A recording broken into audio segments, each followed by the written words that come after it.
Loss Angeles നഗരവും അതിൻ്റെ പ്രാന്തപ്രദേശങ്ങളും കാട്ടുതീയിൽ അമർന്നിരിക്കുകയാണ്. ഏകദേശം 5 ജീവനോളം നഷ്ടപ്പെട്ടു. 25,000 ഏക്കർ കത്തി നശിച്ചിരിക്കുന്നു. ഒപ്പം തന്നെ ലോസ് ഏഞ്ചൽസിന് പുറത്തായിട്ട് പാസാഡീന എന്ന പ്രദേശത്തും ഈറ്റൻ ഫയർ എന്നൊരു ഫയർ ലോസ് ഏഞ്ചൽസിൽ കത്തുന്നത് പസഫിക് പാലിസൈഡ്സ് എന്ന് പറഞ്ഞാൽ പസഫിക് സമുദ്രത്തിൻ്റെ അരു പിടിച്ച് അവിടെ വളരെ ധനികരായിട്ടുള്ള വ്യക്തികളാണ് ജീവിക്കുന്നത്. സാന്റാമോണിക്ക ബീച്ചുണ്ട്, വെനീസ് ബീച്ചുണ്ട്, അതോടൊപ്പം തന്നെ ബിവർലി ഹിൽസ്, അങ്ങനെ പ്രധാനപ്പെട്ട ധനികരെല്ലാം ജീവിക്കുന്ന പ്രദേശം. പിന്നെ സിനിമയുമായി നമുക്കറിയാം, ഹോളിവുഡൊക്കെ ലോസ് ഏഞ്ചലസ് പ്രദേശത്താണ്. വളരെയധികം ജീവനുകൾ നഷ്ടപ്പെട്ടിരിക്കുന്നു. കുറേ വ്യക്തികൾക്ക് കെട്ടിടങ്ങൾ കത്തി നശിച്ചിരിക്കുന്നു, കുടുംബങ്ങൾ കത്തി നശിച്ചിരിക്കുന്നു. കുറേ അധികം പെറ്റ്സും വീട്ടിൽ വളർത്തുന്ന മൃഗങ്ങളൊക്കെ വഴിയാധാരമായിരിക്കുന്നു. ജനങ്ങളെല്ലാവരും വഴിയാധാരമായിരിക്കുന്ന സ്ഥിതിയാണ് ലോസ് ഏഞ്ചലസിൽ. ഇപ്പോഴും ആ തീ അണയ്ക്കാനായിട്ട് സാധിച്ചില്ല. കാലിഫോർണിയ എന്ന് പറഞ്ഞാൽ ഇവിടെ മലനിരകളാണ്. ഇന്നലെ സാന്റാന വിൻസ് എന്ന് പറയും, ലോസ് ഏഞ്ചലസ് പ്രദേശത്ത് സദേൺ കാലിഫോർണിയയിലുള്ള ഒരു പ്രതിഭാസമാണ് സാന്റാന വിൻസ്. അതിശക്തമായ കാറ്റ് വീശിക്കൊണ്ടിരിക്കുകയെന്നാണ്. ഇപ്പോൾ ഞാനൊക്കെ താമസിക്കുന്ന പ്രദേശത്തും വളരെ ഭയങ്കര കാറ്റാണ്. ഞാൻ ലോസ് ഏഞ്ചൽസിൽ നിന്നും ഏകദേശം 150 കിലോമീറ്റർ, ഏകദേശം 80 മൈൽ ഇപ്പറയാണ് താമസിക്കുന്നത്. അവിടെയും നല്ല തണുപ്പുണ്ട്. എന്നിരുന്നാലും ലോസ് ഏഞ്ചലസ് ഡൗൺ ടൗണിൻ്റെ ഏരിയയിൽ കാറ്റിൻ്റെ പേരിലാണ് ഈ തീ കത്തിപ്പടർന്നിരിക്കുന്നത്. ലോസ് ഏഞ്ചലസ് ഫയർ ഡിപ്പാർട്ട്മെൻറ്റും മറ്റ് ഫയർ ഫോഴ്സുകളെല്ലാം ചേർന്ന് തീ അണയ്ക്കാൻ ശ്രമിക്കുന്നു. എന്നാലും ഇതുവരെ തീ അണയ്ക്കാനായിട്ട് സാധിച്ചിട്ടില്ല. അതിൻ്റെ പേരിൽ കുറേ ജനങ്ങൾ വളരെ ദുഃഖിതരാണ്. കറണ്ട് എല്ലാം പോയിരിക്കുകയാണ്. ഇപ്പം ഞാനിപ്പോൾ ഒരു സിഗ്നലിലാണ് നിൽക്കുന്നത്. ഈ സിഗ്നലൊന്നും പ്രവർത്തിക്കുന്നില്ല. ഇവിടെ ഒരു 150 കിലോമീറ്റർ ഇപ്പറയാണ് ഞാൻ നിൽക്കുന്നതെങ്കിലും നമുക്ക് കാണാവുന്നത് പോലെ ഈ സിഗ്നൽ സംവിധാനങ്ങളൊന്നും പ്രവർത്തിക്കുന്നില്ല. റോഡുകൾ, വാഹനങ്ങളൊക്കെ ഏകദേശം വെച്ചാണ് പോകുന്നത്. ഒരു വണ്ടി പോകുന്നു, ഇത് ഗ്രീൻ ലൈറ്റൊക്കെ വരേണ്ടതാണ്, പക്ഷേ ഇവിടെ ഗ്രീൻ ലൈറ്റ് വരുന്നില്ല. നിങ്ങൾക്ക് കാണുന്ന ആ മലപ്രദേശത്തൊക്കെ വളരെ അതിശക്തമായ കാറ്റാണ്. ബിഗ് ബെയർ ലേക്ക്, സാൻ ബെർണാഡിനോ, ലേക്ക് ആരോഹെഡ് തുടങ്ങിയ പ്രദേശങ്ങളിലൊക്കെ തന്നെ അതിശക്തമായ കാറ്റും കാട്ടുതീയും ഇതാണ്. കാലിഫോർണിയയെ പറ്റി പറയുമ്പോൾ അതിൻ്റെ പ്രത്യേകത എന്ന് പറഞ്ഞാൽ ഈ കാട്ടുതീയും പിന്നെ ഭൂമികുലുക്കം എർത്ത്ക്വേക്ക് വളരെയധികം ഉണ്ടാകുന്ന പ്രദേശമാണ് കാലിഫോർണിയ. ഇപ്പോൾ പ്രോൺ സൈറ്റ്സ് ആണ് ഇത്, ഇങ്ങനെയുള്ള ഇതുകൾ. അതോടൊപ്പം തന്നെ നമ്മൾ കാണേണ്ട മറ്റു അമേരിക്കയിൽ നിന്നുള്ള വാർത്തകൾ എന്ന് പറയുമ്പോൾ ട്രംപ് ഭരണത്തിലേക്ക് കയറുകയാണ്. 10 ദിവസം കൂടി ഉള്ളൂ. അപ്പോൾ അദ്ദേഹം ഇന്നലെയൊക്കെ വളരെയധികം വലിയ പ്രസ്താവനകൾ നടത്തിയിരിക്കുകയാണ്. അദ്ദേഹം പറഞ്ഞിരിക്കുന്നത് പനാമ കനാൽ, അതായത് ഒരു കപ്പൽ ചാലാണ് പനാമ എന്ന രാജ്യത്തിൽ, ഗ്രീൻലാൻഡിൽ. ആ Greenland is owned by Denmark എന്ന രാജ്യമാണ്. അത് ജിമ്മി കാർട്ടർ 70കളിൽ $1 കൊടുത്തത്. അത് നിർമ്മിച്ചത് മുഴുവനും അമേരിക്കയാണെങ്കിലും അവിടെ അത് വളരെയധികം പ്രയത്നിച്ചിട്ടാണ് ഈ ഒരു സംഭവം പനാമ കനാല് അമേരിക്ക നിർമ്മിച്ചത്.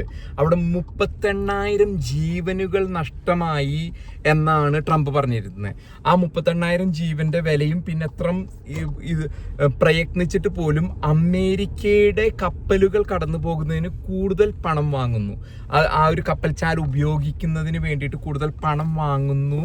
തന്നെയുള്ള അമേരിക്കയെ കൊഞ്ഞനം കുത്തുന്ന സ്വഭാവമാണ് ഇവർ കാണിച്ചിരിക്കുന്നത് എന്നാണ് ട്രംപ് ഇന്നലെ പറഞ്ഞിരിക്കുന്നത്. അതുകൊണ്ട് ബലം പ്രയോഗിച്ചാണെങ്കിൽ പോലും പനാമ കനാല് അമേരിക്ക തിരിച്ചു പിടിക്കും.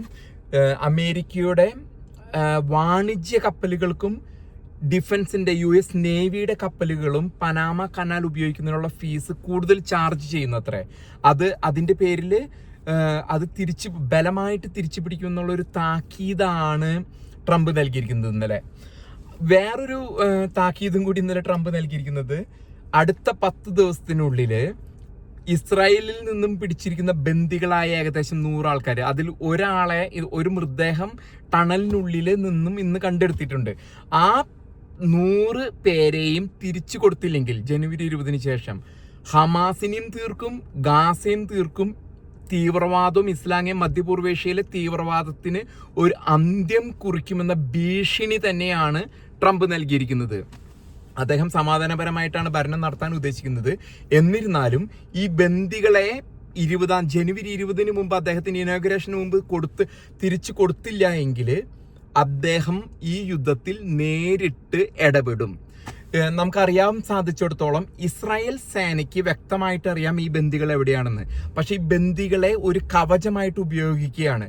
കാരണം ഹമാസിനെ തീർക്കണമെങ്കിൽ ഇതിന് ചുറ്റുമുള്ള ബന്ദികളെ തീർത്താൽ മാത്രമേ, ബന്ദികളെ ആക്രമിച്ച് ബന്ദികളെ കൊന്നാലേ ഹമാസിനെ അവിടെ നിന്ന് ജീവനോടെ ബന്ദികളെ രക്ഷിക്കാൻ പറ്റില്ല. കാരണം ഇവരൊരു കവചമായി ഉപയോഗിക്കുകയാണ് ഇത്. പക്ഷേ ബന്ദികൾ എവിടെയാണെന്നുള്ളതിൽ ഇസ്രായേൽ സേനയ്ക്ക് വ്യക്തമായ സൂചനയുണ്ട്. പക്ഷേ അവരുടെ ജീവൻ പോകും. ഇസ്രായേൽ അങ്ങനെ ഒരു മിലിറ്ററി ഓപ്പറേഷൻ ചെയ്തു കഴിഞ്ഞാൽ ബന്ദികളുടെ ജീവൻ പോകുന്നത് കൊണ്ട് മാത്രം അത് ചെയ്യുന്നില്ല.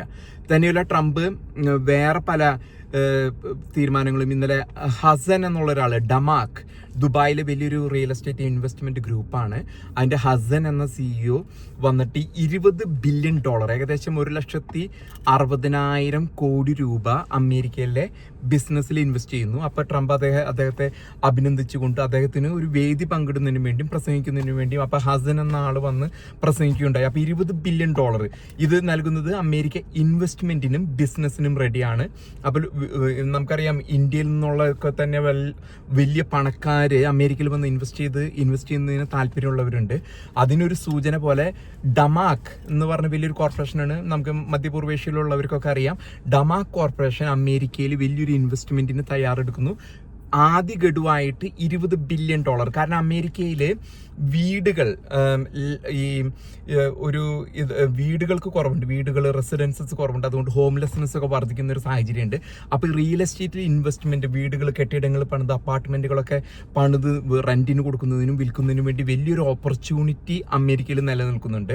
അപ്പോൾ ഈ ഒരു ഗ്രൂപ്പ്, ഡമാക് എന്ന ദുബായിലെ ഗ്രൂപ്പ്, ഇപ്പോൾ ഇവിടെ അമേരിക്കയിൽ വലിയ ഇൻവെസ്റ്റ്മെന്റ് ആണ് പ്രഖ്യാപിച്ചിരിക്കുന്നത്. അദ്ദേഹം തന്നെ നേരിട്ട് വന്ന് ഹസനാണോ ഹുസൈനാണോ അങ്ങനെ ഒരു വ്യക്തി വന്നിട്ട് അതിന്റെ CEO വന്നിട്ട് അദ്ദേഹം നേരിട്ട് ഒരു ഇൻവെസ്റ്റ്മെന്റിന്റെ ഓപ്പർച്യൂണിറ്റി ട്രംപിനോട് നന്ദി അറിയിക്കുകയും ഇവിടെ ഒരു ഇൻവെസ്റ്റ്മെന്റ് ചെയ്യുന്നതിനെ പറ്റിയും പറഞ്ഞിട്ടുണ്ട്.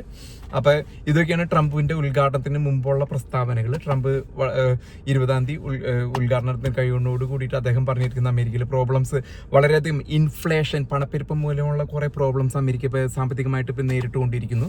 അപ്പോൾ അതിന്റെ ഭാഗമായിട്ട് സാധാരണക്കാർ പോലും അത് അനുഭവിക്കുന്ന ഒരു ഇതാണ്. നമ്മളിപ്പോൾ ഇവിടെയുള്ള ഗ്രോസറി സ്റ്റോറുകളിലൊക്കെ പോയി കഴിഞ്ഞാൽ മുട്ടയില്ല, ഈ ഭക്ഷിക്കാനുള്ള മുട്ട കുറവുണ്ട്. പിന്നെ അതോടൊപ്പം തന്നെ എണ്ണ, ഇപ്പോൾ ഉള്ള ഗ്രോസറി കടകളിൽ കിട്ടുന്ന മുട്ട മുമ്പ് $3 $4 കിട്ടിയിരുന്ന 12 മുട്ടയ്ക്ക് ഇപ്പോൾ കൊടുക്കേണ്ടത് $18, $12, $18 കോഴിമുട്ടയ്ക്കുള്ള വില വരുന്നത്. അതോടൊപ്പം തന്നെ ഞാൻ ഇന്നലെ ഒലിവെണ്ണയുടെ വില നോക്കിയപ്പോൾ ഒലിവ് ഓയിലിനൊക്കെ ഒരു ചെറിയ ബോട്ടിലിന് പോലും $50, ഈ $30, $50, അതൊക്കെ ഒരു $10-15 ലഭിച്ചിരുന്നതാണ്. ഇതിനെല്ലാത്തിനും വില കൂടിയിരിക്കുകയാണ്. ആകെ താറുമാറായി. ഇനി അങ്ങനെ ഒരു വൈറസിന്റെ പ്രശ്നം കൂടിയും ഇവിടെ ഉണ്ടാകുന്ന സാഹചര്യം ഉണ്ടായാൽ എല്ലാം തകിടം മറിയുന്ന സ്ഥിതിയാണ് അമേരിക്ക. പക്ഷെ ട്രംപ് വന്നാൽ ഇതിനൊക്കെ ഒരു മാറ്റം ഉണ്ടാകുമെന്ന പ്രതീക്ഷയിലാണ് അമേരിക്കയിലെ എതിർപക്ഷത്തുള്ളവർ പോലും ഇരിക്കുന്നത്, ഡെമോക്രാറ്റ്സ് പോലും. കാരണം അത്രയും ഒരു പ്രതിസന്ധിയാണ് അമേരിക്ക. ഇപ്പോൾ ജോ ബൈഡനും കമലയും കൂടി ഭരിച്ചിട്ട് ട്രംപിന് കൊടുക്കുന്നത് ആകെ തകർന്നു യുദ്ധത്തിലും പെട്ടുപോയൊരു സമ്പദ് വ്യവസ്ഥയും രാജ്യമാണ് ട്രംപിന് ലഭിക്കാൻ പോകുന്നത്. എല്ലാം നേരെയാവുമെന്ന് വിചാരിക്കാം. കാരണം അമേരിക്കയിലെ സമ്പദ് വ്യവസ്ഥ നേരെയാവുന്നതോടുകൂടി, യുദ്ധങ്ങൾ നിൽക്കുന്നതോടുകൂടി ലോകത്ത് സമാധാനവും മറ്റുള്ളവരിലേക്കും അത് മാറ്റം ലോകത്തെ എല്ലായിടത്തും, ഇന്ത്യയിലായാലും ചൈനയിലായാലും മധ്യപൂർവേഷ്യയിലായാലും എല്ലായിടത്തും അതിൻ്റെ മാറ്റം ഉണ്ടാകും എന്നെല്ലാവർക്കും അറിയാം. അപ്പോൾ നല്ലൊരു നാളേക്ക് വേണ്ടി നമുക്ക് കാത്തിരിക്കാം.